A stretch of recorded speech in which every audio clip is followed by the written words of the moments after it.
আসসালামু আলাইকুম ওরহমতুল্লাহি ওয়াবারাকাতুহু। প্রিয় দর্শক, আজ আমি আপনাদের সামনে এমন একটি গল্প শোনাতে যাচ্ছি যা হয়তো আপনার হৃদয় কাঁপিয়ে দিতে পারে। এটি এমন একজন মানুষের গল্প যিনি পুরো জীবন পাপের অন্ধকারেই কাটিয়েছিলেন, কিন্তু শেষ বয়সে এক অদ্ভুত ঘটনার মাধ্যমে তার ভাগ্যের দুয়ার খুলে গেল।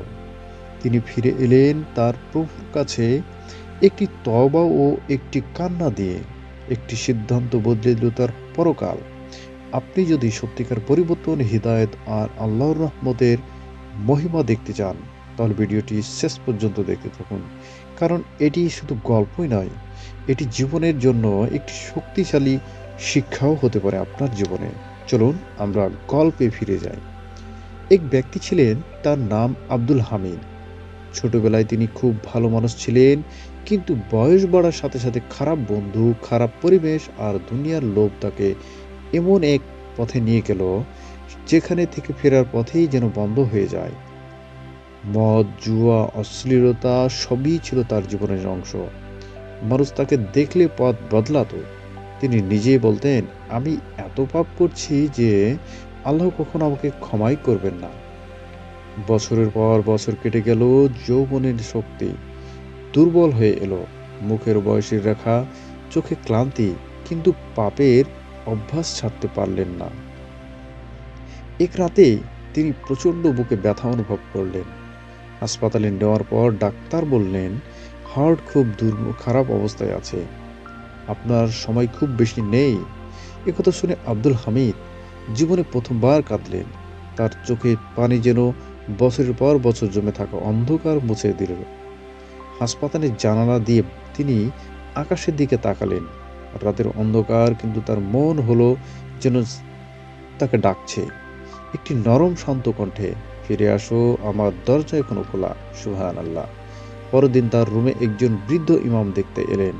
ইমাম বললেন, ভাই, আল্লাহর রহমত এত বড় যে তুমি যদি সত্যিকারে তওবা করো, জীবনে ৭০ বছরের পাপও তিনি ক্ষমা করে দিতে পারেন।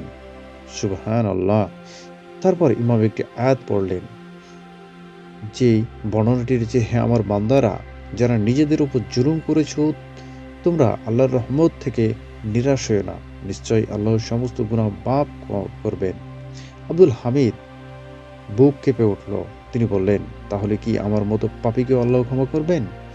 ইমাম মুচকি হাসলেন, তুমি শুধু ফিরে এসো, বাকিটা আল্লাহর দায়িত্ব। সেই মুহূর্তে আব্দুল হামিদ হাত তুললেন এবং কাঁদতে কাঁদতে বললেন, হে আল্লাহ, আমি ফিরে এলাম, আমাকে ক্ষমা করে দিন। এই ছিল তার জীবনের প্রথম সত্যিকারের দোয়া। এরপর যে ঘটনাটি ঘটল, হাসপাতাল থেকে ছাড়া পাওয়ার পর তিনি পুরোপুরি বদলে গেলেন।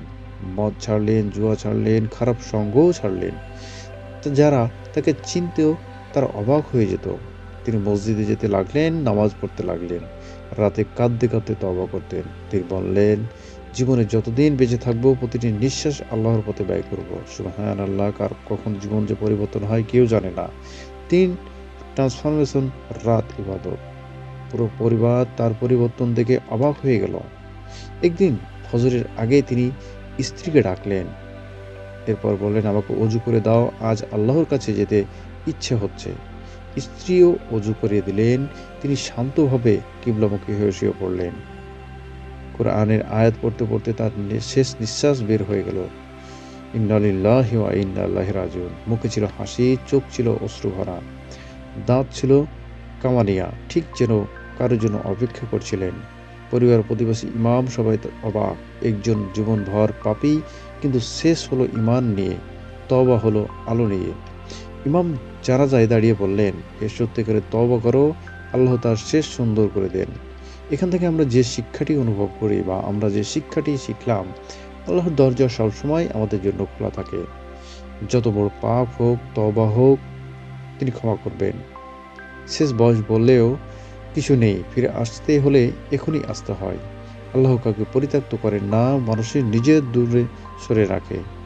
সম্মানিত দিনী ভাই ও বোনেরা, আপনি যদি গল্পটি পছন্দ করে থাকেন, আরও এমন হৃদয় বিদারক বা হৃদয় ছোঁয়া ইসলামিক গল্প শুনতে চান, তাহলে তাহলে অবশ্যই চ্যানেলটিকে সাবস্ক্রাইব করে পাশে থাকা বেল বাটনটি চাপ দিয়ে সঙ্গেই থাকবেন। আর হ্যাঁ, ভিডিওটির লাইক, কমেন্ট এ ধরনের আরও কোনো গল্প শুনতে চান কিনা অবশ্যই কমেন্টে জানাবেন। আপনার একটি শেয়ার কারো জীবন পরিবর্তনের আলো হয়ে যেতে পারে। আল্লাহ হাফেজ। আবারও কথা হবে অন্য একটি ভিডিওতে। সে প্রত্যাশায় ভালো থাকবেন। আসসালামু আলাইকুম ওয়া রাহমাতুল্লাহি ওয়া বারাকাতুহু।